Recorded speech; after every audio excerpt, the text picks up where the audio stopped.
Rest in peace, Albert Johnson, aka Prodigy, aka P Double, aka Ruger P. You know what I'm saying? Motherfucking QB, man. Rest in peace to Prodigy, man. This is long overdue.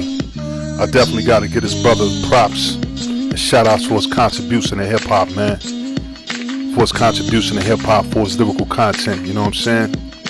And he holds a special place in my heart, man, because this is Nassau County, man. You know what I mean? Hempstead, Parkside, a place that I definitely got down and dirty with, you know what I'm saying? Got my ass whipped on Parkside, you know what I'm saying?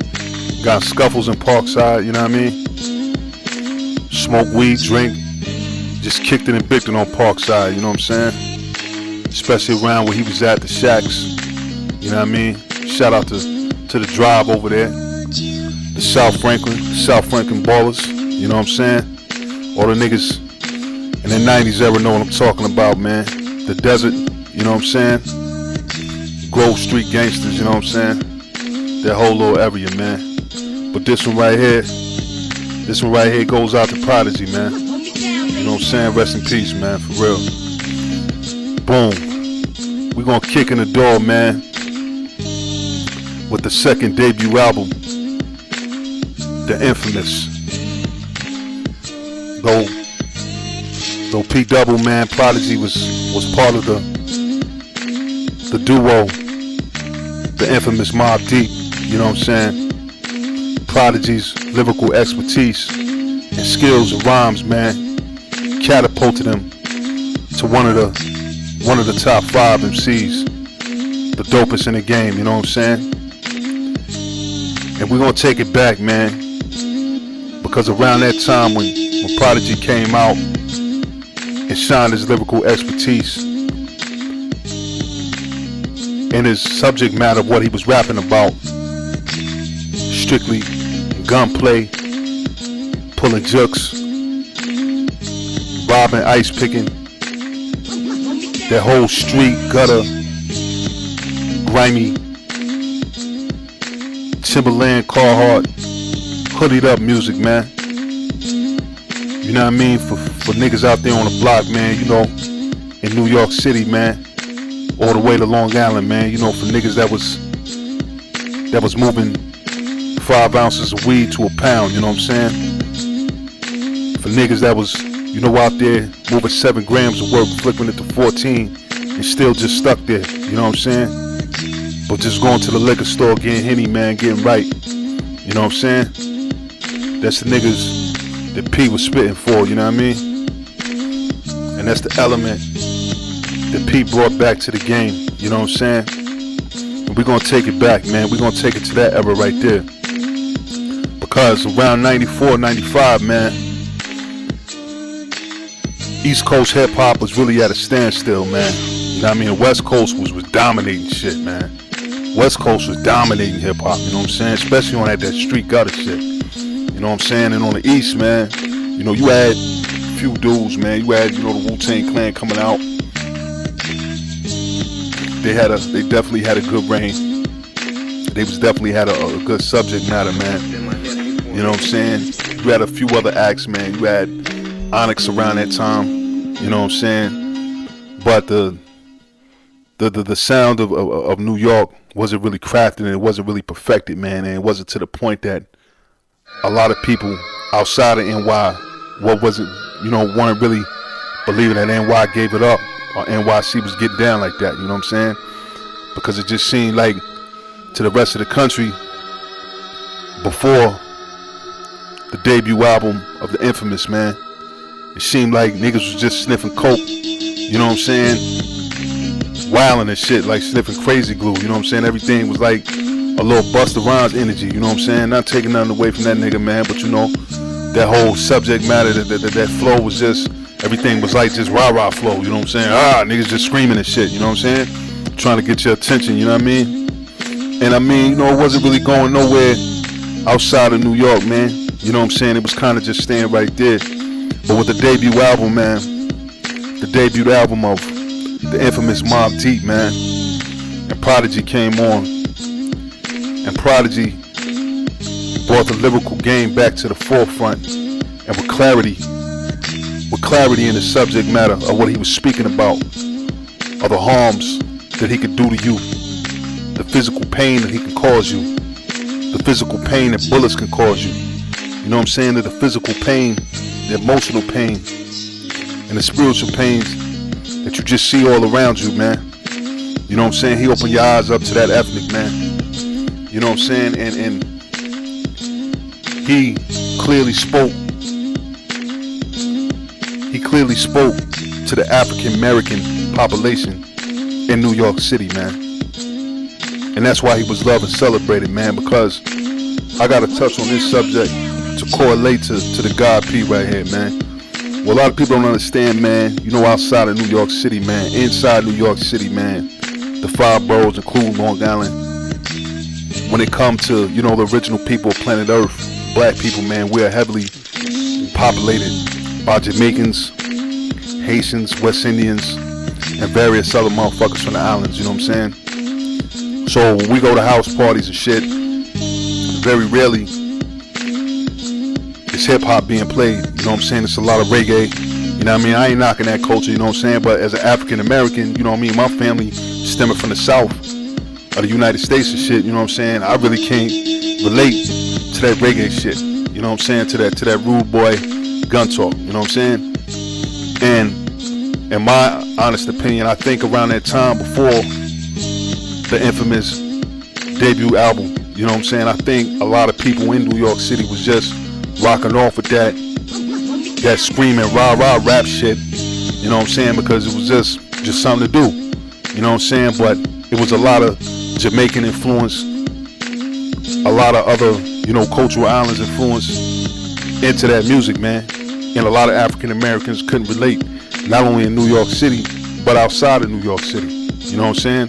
But when Mobb Deep, especially Prodigy, came to the forefront with the debut album of the infamous, he put New York back into the proper perspective as far as the street life and the lyrical content, and which people realized and people understood and people could relate to. You know what I'm saying?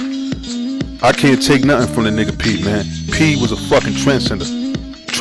You know what I'm saying? Massive following, man. A lot of motherfuckers hate him. They hated him on the low. They hated him to his face. But the nigga was ill, man. He was a trendsetter. You know what I'm saying? And from fucking every album all the way up to his untimely death, man, his lyrical content stayed the same, man. It was just raw energy, man. You know what I'm saying? And as an African American, man, in New York City, that was something I can definitely relate to and feel. You know what I'm saying? I understood that culture, man. I understood that wave. You know what I'm saying? You got a lot of cats in New York, man. Like I said, you know, Jamaicans and Haitians and all that shit, they really couldn't get down and identify with what the fuck P was talking about, because I understood that. I understood where he was coming from. And a lot of us that are African American, we understood where they were coming from. And we felt that gutterness. You know what I'm saying? Things that he said in the music, we felt and we vibed and we rocked with it because we understood it, because it was us. It was something that we was living. You know what I'm saying? It was something that we was living. You know what I'm saying?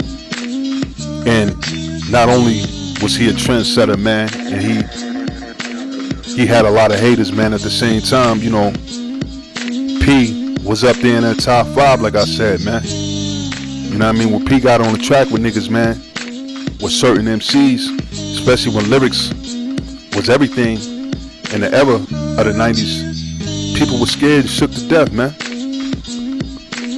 Cause you know P gonna get on the track, man. P gonna spit.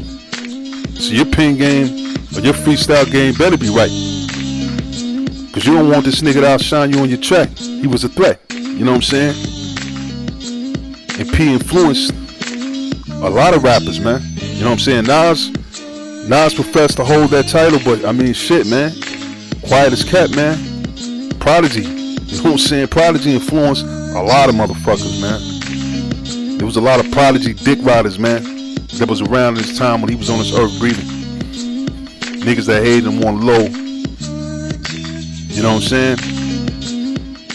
And to keep it all the way funky, man, you know, you had Lost Boys, you had MC Shan, you had LL Cool J, and shit like that, man. But, you know, Mobb Deep put Queens on the fucking map, man. And it